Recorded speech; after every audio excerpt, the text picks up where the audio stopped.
Fala pessoal, sejam bem-vindos a mais um vídeo aí do canal. E dessa vez estamos com a moto que vocês falaram que mais combina com nosso estilo de tocada. Bom, F900 GS, essa daqui é o modelo Trophy. Então nesse vídeo vamos aí falar as nossas impressões sobre a moto. Eu tô com ela para teste, né? Na verdade, quem acompanha o canal há mais tempo sabe, a gente já rodou bastante com essa moto, porque a gente faz os passeios para Euroimport, Joinville. Então a moto que a gente usa nos passeios é essa aqui. Tem vídeo aí no canal da gente já fazendo a Praia do Cassino. A gente fez com essa belezinha aqui. Aí sempre que tem um rolê mais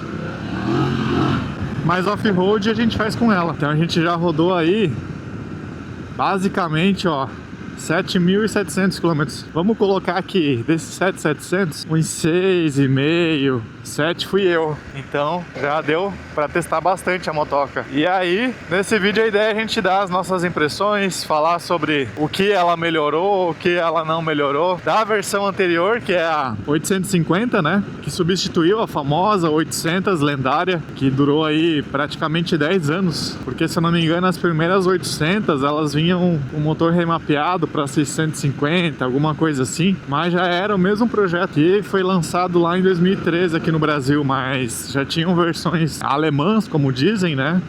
Desde 2010, 2011, 2012. Então, mais de 10 anos de projeto aí da famosa 800. Eu acho que foi a moto que mais, vamos dizer assim, popularizou a BMW no Brasil. Foi a linha F, essas 800 aí, desde que eu me conheço por gente, desde os anos 2010, 2015, foi a moto que eu mais vi assim, tendo uma ascensão forte no país. É uma moto que vendeu muito.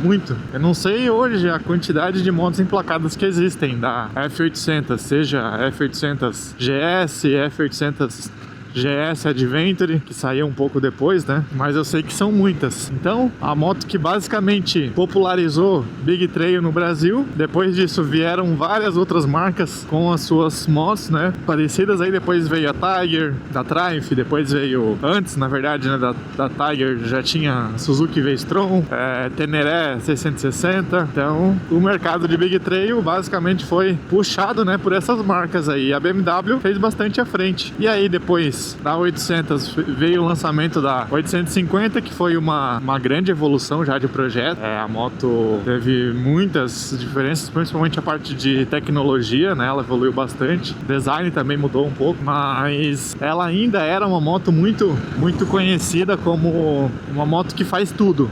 Você pode andar no off-road, você pode andar no on-road, você pode fazer viagem longa, você pode usar no dia a dia. E aí com a Adventure eles começaram a separar um pouco, porque aí você podia, quero só fazer viagem longa, poxa, já pega uma Adventure que tem um tanque maior, né, tem autonomia grande. Não, quero usar mais no dia a dia, passeio curto, fazer mais off-road, o cara já ia com a GS normal, que não é a Adventure. Na 850, essa mudança não ficou tão perceptível, porque basicamente o que mudava de uma moto para outra era o tamanho do tanque, algumas pequenas diferenças assim na estrutura da moto, é claro, né, para comportar as viagens, como por exemplo o reforço no chassi para colocar mais peso, mas enfim, a diferença não era tão gritante. E aí, em 2023 para 24, quando a BMW realmente mostrou essa belezinha aqui pro mundo, aí sim você percebeu a segregação, né, dos dois mundos. A BMW falou, poxa, eu quero realmente entregar uma boa experiência para quem quer fazer off-road e faz passeio curto, e quero entregar uma boa experiência para quem faz tiro longo e quer fazer só viagem longa, não quer fazer tanto off-road. E aí acabou segregando muito os dois modelos, coisa que antigamente não era muito parecido, né? Então até muita gente às vezes confundia o modelo Adventure com o normal, achava que era tudo a mesma coisa, questão de preço também era muito parecido. Hoje não, hoje você vê que a marca ela realmente tá entendendo, né, que o público ele é muito seletivo e tá começando a trabalhar um nicho, né, dentro da categoria Big Trail, dentro dos clientes premium, tá se subdesenvolvendo nichos. Isso é muito legal, porque aquele cara que quer fazer off-road, quer uma moto, quero uma moto fina, quero uma moto leve, quero uma moto ágil, sem perder a qualidade da marca, a marca oferece. Mas quero uma moto para viajar, para pra ir longe, né? Que aguente bastante carga, que tenha uma autonomia boa. Opa, é a especialidade da marca, ela atende também. Então isso ela entregou com maestria na linha F900 atual. Tem a F900 Adventure, então, que é a moto voltada para viagem longa, para autonomia, para carregar peso. E tem essa daqui que é a F900 GS. Hoje ela tem disponível basicamente 3 modelos, né? Tem o modelo mais de entrada, que vem com menos acessórios. Aí tem esse modelo aqui que é a Trophy, que ela já tem um pouquinho mais de acessórios. E tem a Pro, que já é um modelo mais voltado para desempenho, né? Tem uma suspensão já mais... com um toque já mais quase que profissional. Tem algumas diferenças, né? Então é uma corrente já que visa mais performance. Então é legal que a marca ela tá entendendo o público e ela tá se dedicando para cada tipo de público que ela possa vir atender. Essa moto aqui, meus amigos, vocês estão vendo que eu tô super tranquilo aqui conversando com vocês. A gente aqui no off-road já subindo, fazendo curva, passando por bastante trepidação. E parece que eu tô de bicicleta, porque a moto ela saiu do on-road, que era no começo do vídeo, para um off, já para uma subida, para curva, para bastante trepidação, e eu tô aqui numa boa conversando com vocês tranquilo, ó. E o mais legal dessa moto é que ela tem muita potência. Você pede motor, ela entrega. Uma grande dúvida que eu acho que muitos de vocês têm é se ela não é capada, como dizem, né? Igual a 1300, por exemplo, que é a nossa moto oficial aí. A 1300, bom, vocês sabem, tem aquela questão do motor, né? Que ele tem muito mais potência lá fora do que aqui por conta de normas de emissão e bibibi, bobobó. E essa daqui, muita gente tem essa dúvida. Poxa, será que a 900 também tem aquela capagem de motor, né? Que na verdade é feito através da injeção. E olha só como a resposta é simples. Você não percebe, você pede o motor, ela entrega. Então talvez em terceira marcha, numa rotação bem baixa, você percebe que ela tenha um pouquinho, mas é quase que imperceptível. Não é aquele negócio igual a 1300 que você dá a mão, a moto parece que tá xoxa, né? Essa aqui não, essa aqui, ó, em segunda você não percebe nada.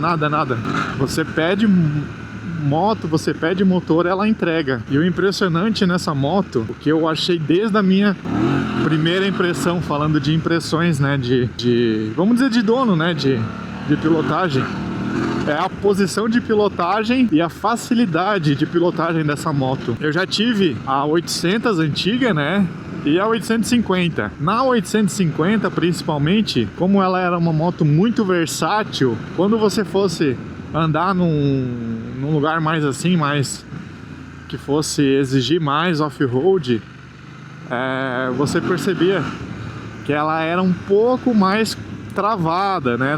Ela não era uma moto 100% voltada para aquilo. Ela era uma moto que ela te limitava um pouco na manobragem, na pilotagem. E essa daqui, na hora que você senta nela, parece que você encaixa como uma luva assim. E ela te convida a fazer besteira. Eu até brinco lá com o pessoal na loja. Essa moto aqui, ela te convida a ser piloto mesmo. Então assim, né, falando de evolução, essa eu acho que foi a principal evolução que se percebe nessa geração atual da F900. Diferença de proposta que a BMW impôs na F900 GS para a F900 GS Adventure. São propostas bem definidas agora, coisa que não era antigamente. E aí tudo evoluiu, né, com base nisso.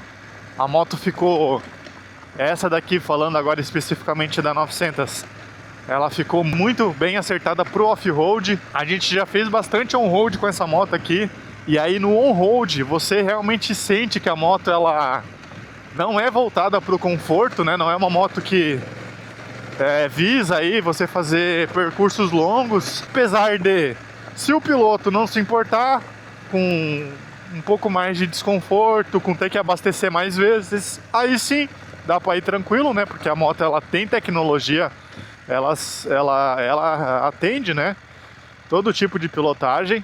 Então você consegue fazer sim, mas você vai fazer com maestria.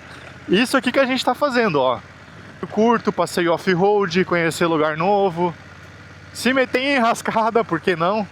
Ela tem ali o aro 21 na frente, o aro 17 atrás. Você coloca no modo Enduro aqui, ó. Eu nem precisei fazer nada, desligar controle nem nada. Ela já faz todo o sistema automaticamente, né? De desligar a atuação do controle na roda traseira, de desativar o ABS, deixar você brincar um pouco mais com a moto. Deixa o motor já um pouquinho mais nervoso, né? Quando você pede motor, ó, você tem, e sem abrir mão de toda a tecnologia, né, que a marca ela desenvolveu aí ao longo dos últimos anos. Pioneira aí em sistemas de ABS, sistema de controle de tração, enfim, uma marca sensacional, não tenho o que falar nesse quesito, né? Tecnologia. Essa moto aqui, além de tudo isso que eu comentei, ela ainda tem os itens de conforto, né? Aquecedor de manopla, controle de cruzeiro, né? De velocidade aqui. Então, como eu falei, ela vai atender quem quer fazer uma viagem longa, mas não é o propósito dela, né? Até eu vou mostrar ela aqui para vocês, os detalhes da moto. Vocês vão ver que o banco, ele se assemelha muito a um banco de uma moto de trilha, basicamente. Ele é um banco bem fino, ele é um banco estreito, né? E com pouca espuma. Você percebe que ele é bem fininho mesmo, estreito, e ele é reto, né? Então ele não tem aquela anatomia como a BMW é conhecida pelos bancos aí com gel, com anatomia certinho ali do assento. Esse aqui não, a proposta dele foi realmente entregar o banco certo para aquele cara que quer fazer isso aqui, ó, quer andar em pé, quer pular obstáculo, quer ter mais grip, né? Você coloca uma roupa aí específica para andar de off-road. Aí com esse banco aqui, ele até inclusive ele é antiderrapante, né? Ele, como se fosse aquelas capas lá que o pessoal coloca nas motos de trilha. Esse aqui já nem precisa tecnicamente colocar a capa, ele já é antiderrapante por si. Todos esses detalhes aí foram pensados pela marca. E aí tem o plus que só essa marca aqui, que só a F900 GS ela oferece, né? Que são alguns acessórios aí que quem anda com moto assim, quem gosta de uma tocada um pouquinho mais racing, já iria pensar em colocar, e essa moto aqui já vem. Essa daqui, como eu falei, é a versão intermediária, né, a Trophy. Ela não é a Pro, que a Pro tem aquela suspensão já um pouquinho mais racing, né, um pouquinho mais já para uma tocada mais profissional, mas ela também tem todos os ajustes aí de suspensão, tanto na frente, né, pré-carga, retorno. Você consegue deixar a moto bem equilibrada, bem acertada conforme aí o seu peso, o seu tipo de pilotagem, né? Na traseira também tem um ajuste ali de pré-carga, então você consegue brincar bastante com a moto.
Então, olha só, pessoal, falando da F900, né? Pontos positivos, como a gente já comentou no vídeo, na chegada até aqui, a ciclística dela, a questão da motorização, ela tem um motor muito potente, ela entrega potência em todas as faixas, é claro. Se quiser ainda, dá para tirar mais desempenho dela com aquela questão do remapeamento da central, né? Como a gente fez na 1300, mas no meu ponto de vista, ela original do jeito que tá, já com seus 90 cavalos, já entrega muita potência para a moto que ela é. Diz que ela passa aí dos 100 cavalos, né, com esse sistema de remap, que já é muito acima aí das motos da concorrência, né, das motos que são aí do mesmo padrão da dela. O que eu achei de interessante nela, que ela melhorou com relação à geração anterior. Ela parece ser uma moto mais leve, de ciclística, então ela tá com seus 210, 220 quilos, mas não parece que ela é uma moto de uns 200 quilos aí, justamente por essa ciclística mais acertada, né, por essa redução, eles fizeram muita redução de peso aqui, principalmente na estrutura dela, porque se vocês olharem a geração anterior, ou até a Adventure, ela tem muito mais pontos aqui de fixação, ela tem toda aquela estrutura para colocar as malas, então tudo isso eliminou bastante peso da moto. Falando também de pontos positivos, eu acho que o ângulo de ataque da moto ele é muito bom. A suspensão, essa daqui, não é a Pro, como eu falei, mas já é uma suspensão que ela copia muito bem as imperfeições. Vocês viram a gente subindo aí, subindo morro, fazendo curva, passando imperfeição, e a moto parece que eu tava sentado, né, num landau, assim, a moto copiando 100% do tempo as imperfeições. Como eu falei, tem ajuste aqui na suspensão, né, ajuste manual na suspensão traseira, na suspensão da frente também, ajuste de pré-carga, ajuste de retorno, todos manuais.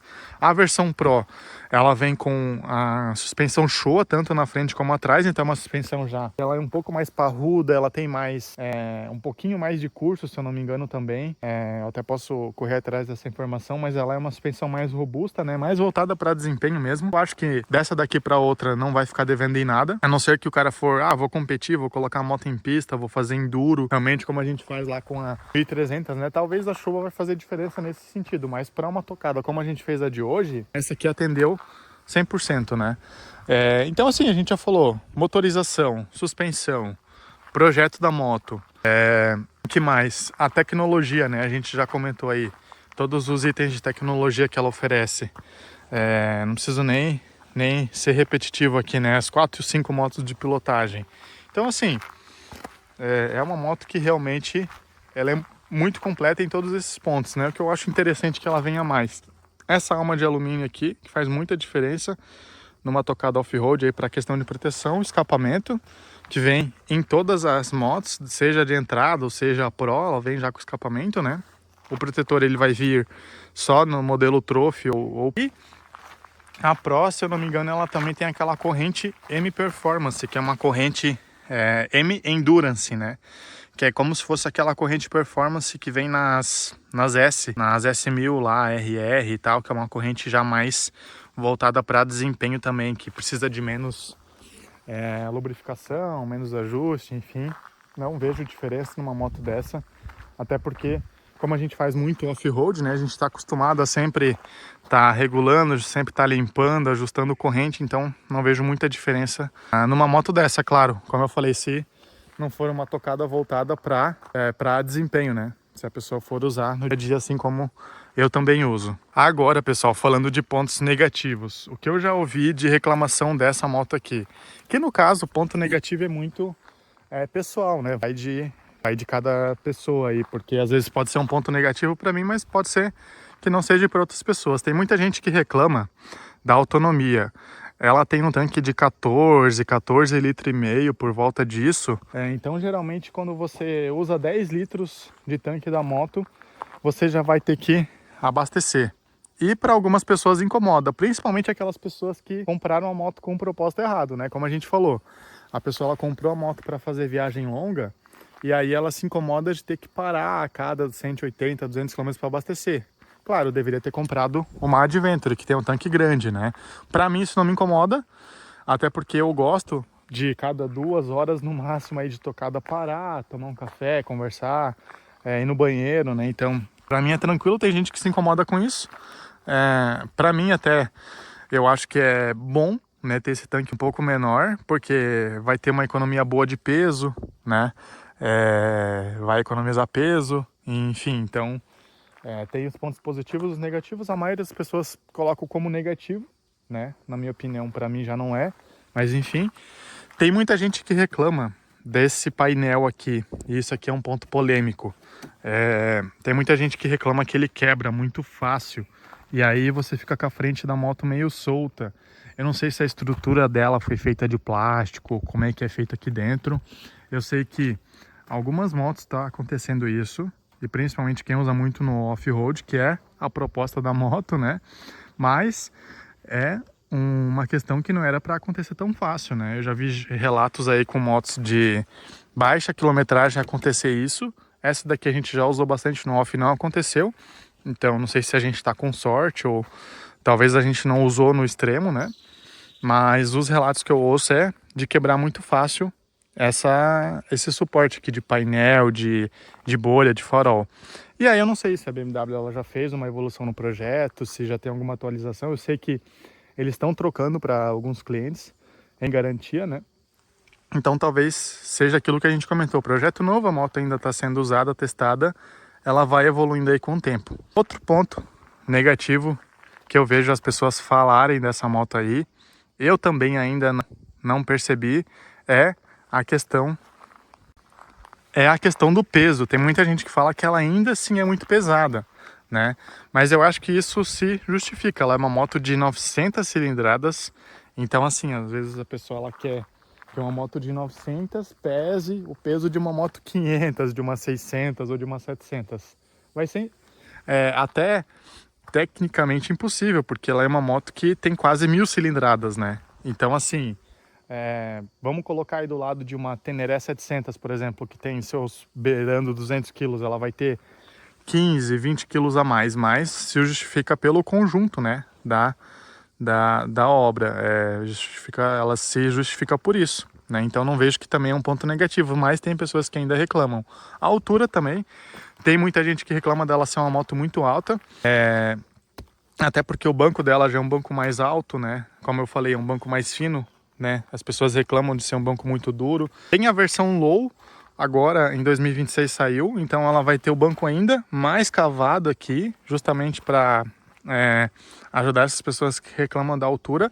Eu tenho 1,85 e para mim eu acho tranquilo, eu consigo colocar os dois pés no chão ali tranquilamente, né? Os dois, tipo, inteiro não, mas eu fico ali praticamente quase que as duas solas inteiras no chão e pra mim não me incomoda, mas eu acho que se a pessoa tiver menos de 1,80 talvez vai incomodar a altura. Algo que ajuda no off-road, né? Porque ela tem aqui um entresolo bem generoso. Então é isso, pessoal. Acho que de pontos positivos, pontos negativos, o que a gente podia falar mais da moto. Vamos dar mais uma andada aí, vamos ver. A paisagem tá bem bonita hoje. Está aqui no famoso Morro Azul, em Santa Catarina. Fica na divisa de Indaial, Timbó, Pomerode, e é um lugar que é sensacional. O que eu acho muito legal nessa moto aqui, ó, que, por exemplo, eu não vejo em Africa Twin essa distância aqui, ó, do paralama, na parte traseira principalmente, é uma distância bem generosa. Já tive relatos, até inclusive no último rally que eu participei aí, de estufar muito fácil quando tiver lama. Essa moto aqui já não tem esse problema, porque ela tem uma abertura aqui muito legal. Então você vê que todos os detalhes da moto foi extremamente bem pensado aí para situações mais extremas de off, que eu achei legal. A traseira dela ficou muito fina. Então, como eu falei, se assemelhando muito a uma moto de trilha, basicamente uma moto off-road, né? E o ângulo de ataque aqui, na hora que você senta, é sensacional. Só você andando com a moto mesmo para sentir isso. Então é isso, pessoal. Opiniões dadas aí. Acho que a gente falou bastante de história, né? Da evolução da linha F da BMW. Mas nada como um teste prático e uma opinião de quem usou bastante já para compartilhar com vocês. Comentem aí embaixo se eu esqueci de algum detalhe. Quem já tem a 900, o que tá achando, o que achou, o que tá achando da moto. Se eu esqueci de comentar alguma coisa, se tem algum outro detalhe aí que vocês também queiram saber. Quem não tem a moto, procure a concessionária mais próxima, faça um test ride e vocês vão se encantar com a motoca. E é isso. Compartilhe o vídeo aí para quem vocês acham que ainda não conheça a 900 e não esqueçam de deixar aquele like, né? Isso ajuda aí o canal. Eu acho que eu nunca peço esses detalhes porque meu canal é novo, então essas métricas aí acabam ajudando. Curtir, compartilhar, comentar e aí a gente consegue, né, com base nos resultados aí, trazer mais teste, trazer mais conteúdo e enfim. Eu ainda tô com todos os vídeos do Transparaná lá do Rally pra editar, pra postar pra vocês depois como que foi o Rally. Mas a 1300 viveu. Então quem tá esperando aí vai vir um conteúdo legal. E fechou. Vamos terminar o nosso rolezão aqui. E até o próximo vídeo do canal. Valeu!